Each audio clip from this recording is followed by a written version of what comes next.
The story of Artificial Breed, in a way, starts a few years ago with in another project that I play on called Resident 51.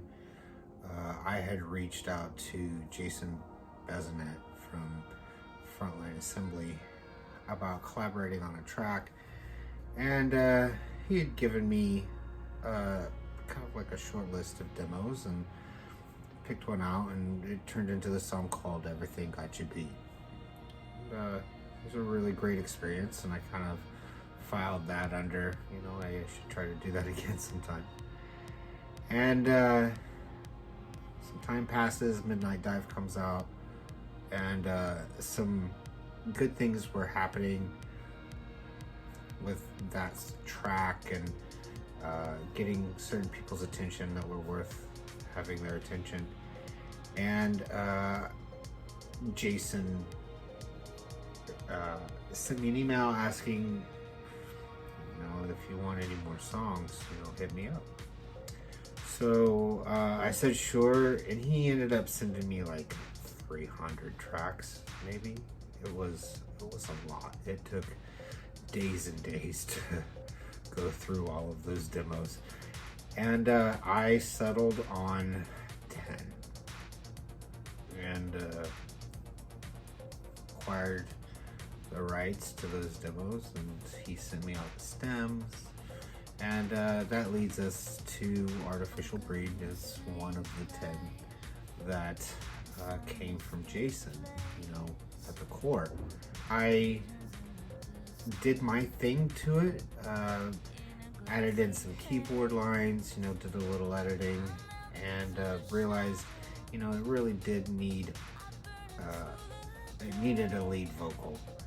And I didn't think that I was the right person for it, so I hired Melanie, aka Melodica, to help write a top line for it.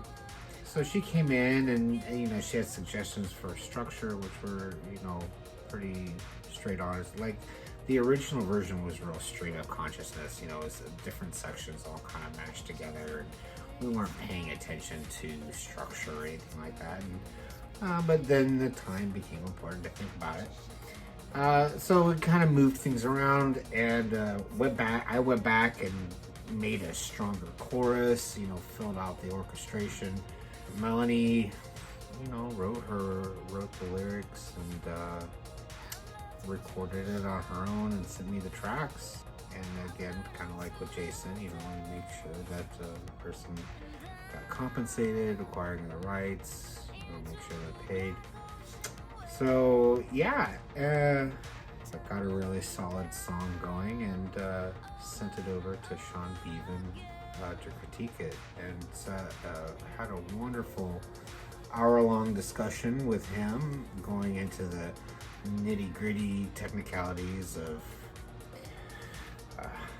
EQing for guitars, and where maybe bass was resonating in places that I wasn't hearing in my studio. It really helped me even it out and sound really good. Put some of these instruments, like the guitar, into their right space. Then we got it mastered, and here we are. It was really an amazing experience, and I really thank Jason and Sean for their time and willingness to, one, let me be creative on top of their creativity, and then to critique that creativity in a meaningful way. So there you go. That's the story of Artificial Breed.